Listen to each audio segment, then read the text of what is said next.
অধ্যায় ৮ এচিড ক্ষাৰক আৰু লৱণ। এই লেচনটোত প্ৰথমেই আমি আলোচনা কৰিব লাগিব যে এচিড আৰু ক্ষাৰকৰ বিষয়ে।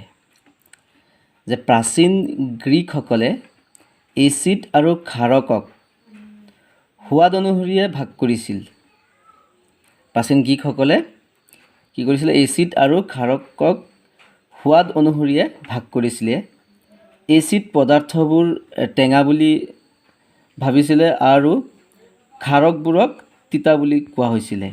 পুনৰ কৈছোঁ, এচিড পদাৰ্থবোৰক টেঙা হিচাপে আৰু ক্ষাৰকবিলাকক তিতা হিচাপে কোৱা হৈছিলে। তেওঁলোকে জুইৰ ছাই, যিটো জুই আছে, জুইৰ যি ছাই আছে, সেই ছাইৰ লগত মাংসৰ চৰ্বিৰ সৈতে মিহলাই চাবোন তৈয়াৰ কৰিছিলে। যে প্ৰাচীন গ্ৰীকসকলে কি কৰিছিলে, যিটো আমাৰ বিশেষকৈ ঘৰতেই খৰি যেতিয়া জুই দিয়া হয়, তাত এক ধৰণৰ ছাই পোৱা যায়। সেই ছাইৰ লগত মাংসৰ চৰ্বি মিহলাই এক প্ৰকাৰ চাবোন তৈয়াৰ কৰিছিলে। আৰু চাবোন হৈছে এটা ক্ষাৰক প্ৰকৃতিৰ, গতিকে চাবোন এটা হ'ল ক্ষাৰক। গতিকে আজিকালিও বহুতৰ ঘৰত বাচন ধুবৰ কাৰণে মানুহে ছাই ব্যৱহাৰ কৰে। আৰু কিছু কিছু কথাত ছাত্ৰ ছাত্ৰীসকলে নিশ্চয় আপাৰ ক্লাছত যেতিয়া যাব নিশ্চয় গম পাব। গতিকে ক্লাছ 7ৰ কাৰণে এইখিনি কৈছোঁ। এতিয়া যিটো অধ্যায় আছে তাত লিখি দিছে যে ভাত আমাৰ প্ৰধান খাদ্য। গতিকে তাৰ আগতে এটা কথা ক'ব লাগিব ছাত্ৰ ছাত্ৰীসকলক। এচিড আৰু যিটো ক্ষাৰৰ বিষয়ে আমি আলোচনা কৰি আছিলোঁ, এচিড আৰু ক্ষাৰক সেই সোৱাদ অনুসৰিয়ে ভাগ কৰিছিল। যেতিয়া সোৱাদ অনুসৰিয়ে ভাগ কৰিছিল, তেতিয়া সোৱাদটো, এচিডৰ সোৱাদ বিশেষকৈ টেঙা বুলি কোৱা হৈছে আৰু ক্ষাৰকৰ সোৱাদটো তিতা বুলি কোৱা হৈছে। মই কিছুমান এচিডৰ লিখি ৰাখিছোঁ আৰু যাৰ ক্ষাৰ আছে, ক্ষাৰৰ কিছুমানৰ বিষয়ে লিখি ৰাখিছোঁ। যেনেকৈ এচিড যে বস্তু, কমলা, নেমু, ভিনেগাৰ, আপেল, মাটি কঁঠাল, বিলাহী, গাখীৰ বা মিল্ক। আৰু ক্ষাৰত শাক পাচলি, লিফি ভেজিটেবল আৰু বেকিং ছ'ডা, তাৰপিছত চাবোন, টুথপেষ্ট, চক আৰু ফাৰ্টিলাইজাৰ। গতিকে ছাত্ৰ ছাত্ৰীসকলক নিশ্চয় ক'ব লাগিব, এচিড আৰু ক্ষাৰকৰ বিষয়ে যেতিয়া ছাত্ৰ ছাত্ৰীসকলে ভাবিব, তো নিশ্চয় ভাবিব লাগিব যে এচিডবিলাকৰ যিটো সোৱাদ আছে, সোৱাদ টেঙা, আৰু ক্ষাৰকৰ যিটো সোৱাদ আছে সেইটো হৈছে তিতা। পুনৰ কৈছোঁ, এচিডৰ সোৱাদ টেঙা, ক্ষাৰকৰ সোৱাদটো কি আছে? তিতা। আৰু আমাৰ প্ৰাচীন গ্ৰীক বৈজ্ঞানিকসকলে আৰু কি কৰিছিলে? এচিড আৰু ক্ষাৰকক সোৱাদ হিচাপে ভাগ কৰিছিলে। তেতিয়া লেচনত ভাত আমাৰ প্ৰধান খাদ্য। পিছে ভাতৰ উপৰি আমি বিভিন্ন বস্তু খাওঁ, সেইবোৰৰ সোৱাদো বেলেগ বেলেগ। আম, কল, কমলা আদি তুমি নিশ্চয় খোৱা। কেঁচা আম, জলফাই, আমলখি আদি খাইছানে বাৰু? ভাত খাওঁতেও খাৰৰ আঞ্জাও নিশ্চয় খোৱা। আকৌ কেৰেলা হয়তো চুবই মন নাযায়, নহয়নে? তো এইবিলাক যে চিত্ৰ ইয়াত দিছে, বা ইয়াত যে কৈছে যে আমাৰ প্ৰধান খাদ্য ভাত, বা বিভিন্ন ফলৰ কথাও কৈছে, কিছু শাক পাচলিৰ কথাও কৈছে। তো বিশেষকৈ সেইবিলাকৰ চিত্ৰ দিছে ইয়াত। আৰু এইবিলাক দিয়াৰ এটা কাৰণেই যে আমি যিটো লেচনৰ বিষয়ে আলোচনা কৰিছোঁ, এচিড আৰু ক্ষাৰক, যে কোনটো এচিড আৰু এচিডৰ সোৱাদটো কেনেকুৱা, আৰু কোনটো ক্ষাৰ আৰু ক্ষাৰৰ সোৱাদটো কেনেকুৱা, বা সিহঁতৰ প্ৰকৃতি বা ধৰ্মবিলাক কেনেকুৱা, তাৰ কাৰণে এই চিত্ৰবিলাক দিছে। সেইকাৰণে আমি ইতিমধ্যে নিশ্চয় এচিড আৰু ক্ষাৰৰ বিষয়ে পঢ়ি গম পাইছোঁ যে সোৱাদ অনুসৰি যেতিয়া বিভক্ত হৈছিলে, এচিড টেঙা আৰু ক্ষাৰ কি? তিতা। গতিকে নেমুটো এটা এচিড হয়, গতিকে তাৰ সোৱাদ কি? তাৰ সোৱাদ টেঙা। পৰৱৰ্তী পৃষ্ঠাত এটা কাৰ্যকলাপ দিছে যে দৈ, কুঁহিয়াৰৰ ৰস, কমলা, কৰ্দৈ, তেতেলী, কেৰেলা, নেমু, এইবিলাক বস্তু ছাত্ৰ ছাত্ৰীসকলে নিশ্চয় টেষ্ট কৰি পেলাই তাৰ সোৱাদৰ বিষয়ে লিখিব পাৰিব। গতিকে কাৰ কি সোৱাদ, যদি কোনোবা ছাত্ৰ ছাত্ৰীয়ে এতিয়ালৈকে খোৱা নাই, নিশ্চয় খাই পেলাই সোৱাদৰ বিষয়ে লিখিলে নিশ্চয় ভাল হ'ব। কিয়নো সিহঁতে প্ৰমাণ কৰিব পাৰিব, হয় এইটো সোৱাদ টেঙা পাইছোঁ বা তিতা পাইছোঁ। তাৰপিছত আলোচনা কৰিব লাগিব আমি যে এচিড কাক কয় বা এচিড কি বস্তু। ইতিমধ্যে অলপ আগতে আমি গম পাইছোঁ, যেতিয়া সোৱাদ অনুসৰিয়ে ভাগ কৰিছিলে এচিডটো আৰু ক্ষাৰকক, যে এচিডৰ সোৱাদ টেঙা। গতিকে ইয়াত লিখিও দিছে, আগেয়ে টেঙা সোৱাদযুক্ত বস্তু বা পদাৰ্থক এচিড নামেৰে শ্ৰেণীবিভক্ত কৰা হৈছিল।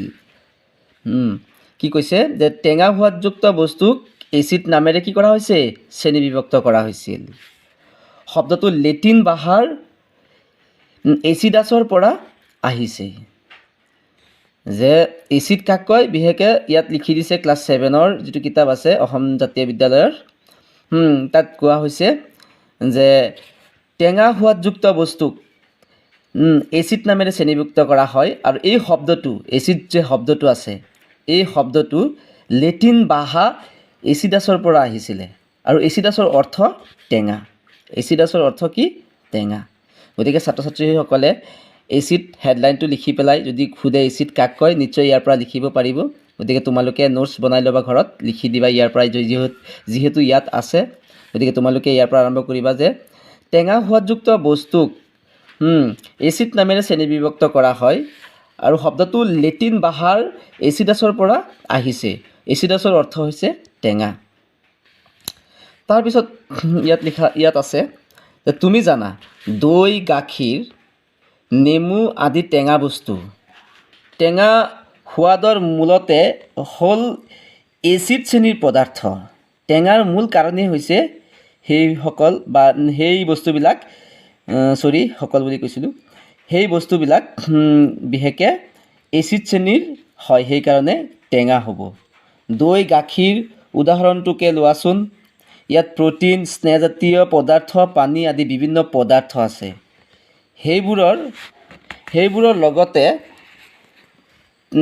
লগতে লেক্টিক এচিড নামৰ এবিধ এচিড থাকে। ইয়াৰ বাবে দৈ, গাখীৰৰ সোৱাদ টেঙা হয়। কি কোৱা হৈছে, উদাহৰণ হিচাপে দৈ, গাখীৰক ল'ব দিছে।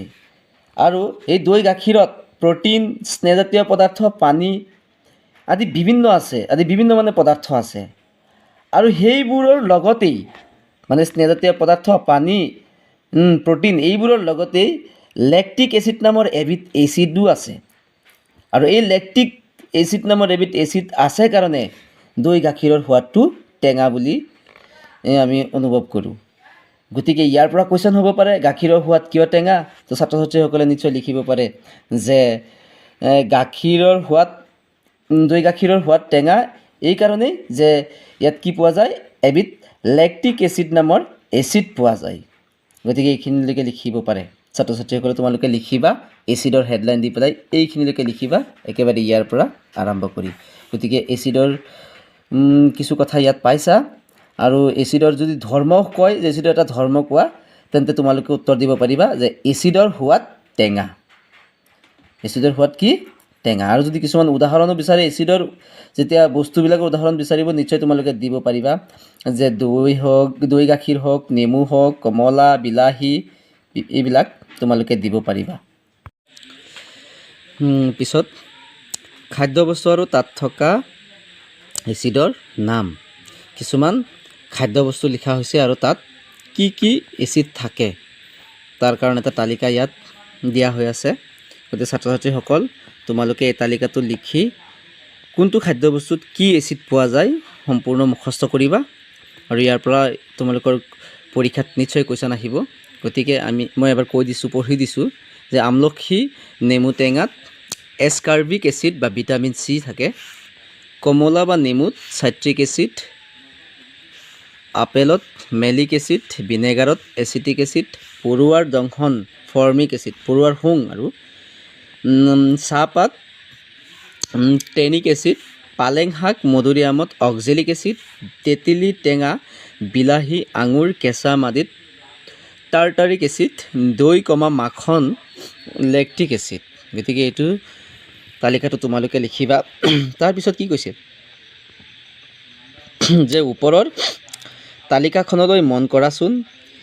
ইয়াত উল্লেখ কৰা এচিডসমূহ প্ৰকৃতিত পোৱা এইবোৰক জৈৱ এচিড বোলে। জৈৱ এচিড আন বহুতো আছে। যে ওপৰৰ তালিকাখনত তোমালোকক লক্ষ্য কৰিব দিছে বা তোমালোকে এই যিটো আমলখি পাইছা, নেমু পাইছা, বা পৰুৱাই হওক, চাহপাত, পালেং, তেতেলী, বিলাহী, দৈ, মাখন, এই এচিডসমূহ প্ৰকৃতিত পোৱা যায়। তো এই এচিডসমূহ প্ৰকৃতিত পোৱাৰ কাৰণে কোৱা হৈছে এইবিলাকক কি? জৈৱ এচিড। যে লিখা আছে যে এচিডসমূহ প্ৰকৃতিত পোৱা আৰু এইবোৰক জৈৱ এচিড বোলে। জৈৱ এচিড আন বহুতো আছে। পৰীক্ষাগাৰত আন কিছুমান এচিড ব্যৱহাৰ কৰা হয়। কিছু আমি পৰীক্ষা নিৰীক্ষা কৰোঁতে কিছু এচিডৰ ব্যৱহাৰ হয়। সাধাৰণতে ব্যৱহাৰ কৰা তিনিবিধ এচিড হ'ল, সাধাৰণতে পৰীক্ষাগাৰত ব্যৱহাৰ কৰা তিনিবিধ এচিডৰ নাম ইয়াত লিখি দিছে: ছালফিউৰিক এচিড, নাইট্ৰিক এচিড আৰু হাইড্ৰক্লৰিক এচিড। এইবোৰ হ'ল খনিজ এচিড। আন কেইবিধমান খনিজ এচিডো আছে। গতিকে ছাত্ৰ ছাত্ৰীসকলে তোমালোকে লিখিব পাৰিবা। ইয়াত এইটো এটা কুৱেশ্যন হৈছে যে পৰীক্ষাগাৰত ব্যৱহাৰ কৰা দুটামান এচিডৰ নাম লিখা: ছালফিউৰিক এচিড, নাইট্ৰিক এচিড আৰু হাইড্ৰক্লৰিক এচিড। তো এইখিনি তোমালোকে লিখিবা নিশ্চয়। আৰু প্ৰকৃতিত যিবিলাক পোৱা যায়, এই যি এচিডসমূহ প্ৰকৃতিত পোৱা যায় তাকে কোৱা হয় জৈৱ এচিড বুলি কোৱা হয়। ছাত্ৰ ছাত্ৰীসকলে ক্ষাৰক হেডলাইনটো লিখি পেলাই ক্ষাৰকৰ ধৰ্ম হওক বা ক্ষাৰক কি, ক্ষাৰকৰ বস্তুবোৰ কেনেকুৱা সেইখিনি লিখিব পাৰিব। ইয়াত লিখা আছে, তোমালোকে এনেকৈ নোটছ বনাবা। আৰু ক্ষাৰক হ'ল এনে এবিধ পদাৰ্থ যিয়ে এচিড ধৰ্ম প্ৰশমিত কৰিব পাৰে, এইটো লিখিবা তাত। কেঁচা আম সাধাৰণতে টেঙা, এইখিনি নালাগে, ডাইৰেক্ট তোমাৰ মানে বুজাইছোঁ নহয়। এতিয়া তোমালোকে মানে কুৱেশ্যন আনচাৰ লিখিবৰ কাৰণে এতিয়া কুৱেশ্যনটো ইয়াৰ পৰা লিখিব পাৰা যে একচুৱেলি এইটো কুৱেশ্যন বনাব পাৰি যে কেঁচা আম সাধাৰণতে টেঙা হয়। যদি বেছি টেঙা হয় তেন্তে কি মিহলোৱা হয়? তেন্তে অলপ কলাখাৰ বা চূণ পানী মিহলোৱা হয়। কলাখাৰ আৰু চূণ পানী হ'ল ক্ষাৰক। এই ক্ষাৰক মিহলালে মানে টেঙা সোৱাদটো কি হয়? কমে। অৰ্থাৎ ক্ষাৰকে বুজিব পাৰিছোঁ এচিডৰ ধৰ্মটো কি কৰিছে? প্ৰশমিত কৰিছে, অলপ মানে নাইকিয়া কৰিছে। পিছত ক্ষাৰৰ আঞ্জা নিশ্চয় খোৱা। সাধাৰণতে কলাখাৰেৰে ক্ষাৰৰ আঞ্জা ৰান্ধে। আৰু কলাখাৰ কি? এইটো ইয়াত তোমালোকে ইয়াৰ পৰা লিখাটো আৰম্ভ কৰিবা আৰু ইয়াত শেষ কৰিবা। এইটো হ'ব কলাখাৰ প্ৰস্তুত কেনেকৈ কৰা হয় তাৰ এইটো বৰ্ণনা। যে কলাখাৰ প্ৰস্তুত কৰিবলৈ হ'লে আমি প্ৰথমতে ভীমকলৰ গছ কাটি পেলাই ৰ'দত শুকাব লাগে আৰু শুকোৱা গছ পুৰি ছাইখিনি যিকোনো পাত্ৰত গোটাই থ'ব লাগে। পিছত এই ছাই পানীত যেতিয়া তিয়াই থ'ব লাগে বা তিয়াই থোৱা হয়, পাছত যেতিয়া আমি চেকিম বা চেকিলে ৰঙচুৱা দ্ৰৱ পোৱা যায়। তো এনেকৈ সৃষ্টি হয় কলাখাৰ। গতিকে ইয়াত লিখা আছে কলাখাৰ প্ৰস্তুত কৰিবলৈ সাধাৰণতে ভীমকলৰ গছ কাটি ৰ'দত শুকোৱা গছ পুৰি ছাইখিনি গোটাই থৈ এই ছাই পানীত তিয়াই থ'ব লাগে। পাছত চেকিলে ৰঙচুৱা দ্ৰৱ পোৱা যায়। এয়ে হ'ল কি? কলাখাৰ। গতিকে কলাখাৰৰ সলনিও খোৱা ছ'ডাও ব্যৱহাৰ কৰা হয়। কেতিয়াবা কলাখাৰৰ সলনি কি ব্যৱহাৰ কৰা হয়? খোৱা ছ'ডাও ব্যৱহাৰ কৰা হয়। এইটো তোমালোকে মনত ৰাখিবা। সাধাৰণতে ব্যৱহাৰ হোৱা কিছুমান ক্ষাৰকৰ নাম, এইটো মেগনেছিয়াম হাইড্ৰক্সাইড। ক'ত পোৱা যায় লিখা আছে। গতিকে তালিকাটো খুবেই দৰকাৰী, তোমালোকে লিখিবা। মেগনেছিয়াম যুক্ত, কেলছিয়াম হাইড্ৰক্সাইড, চূণ যুক্ত, এমনিয়াম হাইড্ৰক্সাইড, খিৰিকী পৰিষ্কাৰ কৰা সামগ্ৰী। গতিকে ক্ষাৰৰ আৰু এচিডৰ কথা যেতিয়া কোৱা হ'ব, টেঙা আৰু তিতাৰ লগত তুলনা কৰি পেলাই কোৱা হৈছে। কেতিয়াবা আমি এনেকৈ ক'ব পাৰিম, যেতিয়া এচিডৰ কথা আহিব তেতিয়া হাইড্ৰজেন আয়নৰ কথা ক'ব লাগিব। আৰু যেতিয়া ক্ষাৰকৰ কথা কোৱা হ'ব তেতিয়া আমি হাইড্ৰক্সাইড আয়নৰ কথা ক'ব লাগিব। গতিকে এইবিলাক হাইড্ৰজেন আয়ন আৰু হাইড্ৰক্সাইড আয়ন এইবিলাক আমি আপাৰ ক্লাছত নিশ্চয় পাম। এতিয়া ক্ষাৰকৰ সোৱাদ তিতা, এইটো ক্ষাৰকৰ এটা ধৰ্মত লিখিব পাৰিম আমি। গতিকে ছাত্ৰ ছাত্ৰীসকল তোমালোকে লিখিবা ক্ষাৰকৰ সোৱাদ তিতা। চাবোন এবিধ ক্ষাৰক প্ৰকৃতিৰ, এইটো লিখিবা। চাবোন এবিধ কি? ক্ষাৰক প্ৰকৃতিৰ। ঠিক আছে। যে ক্ষাৰকৰ সোৱাদ তিতা। তদুপৰি ক্ষাৰক পানীত দ্ৰৱীভূত কৰিলে দ্ৰৱটো পিছল হয়। এইটো আমি লিখিব পাৰিম যে ক্ষাৰকৰ ধৰ্মৰ পৰে যে ক্ষাৰকবোৰ সদায় কি? পিছল। লিখিব পাৰিম। পৰীক্ষাগাৰত যেনেকৈ পৰীক্ষাগাৰত কিছুমান এচিড পোৱা হৈছিলে, ব্যৱহাৰ কৰিছিলে যে, ঠিক একেদৰে পৰীক্ষাগাৰত ক্ষাৰকৰো কিছুমান ব্যৱহাৰ হয়। যদি তেনেকুৱা আছে যে ইয়াত দি দিছে sodium hydroxide, ammonium hydroxide. Sodium hydroxide আৰু এমনিয়াম হাইড্ৰক্সাইড পৰীক্ষাগাৰত ব্যৱহাৰ হয়।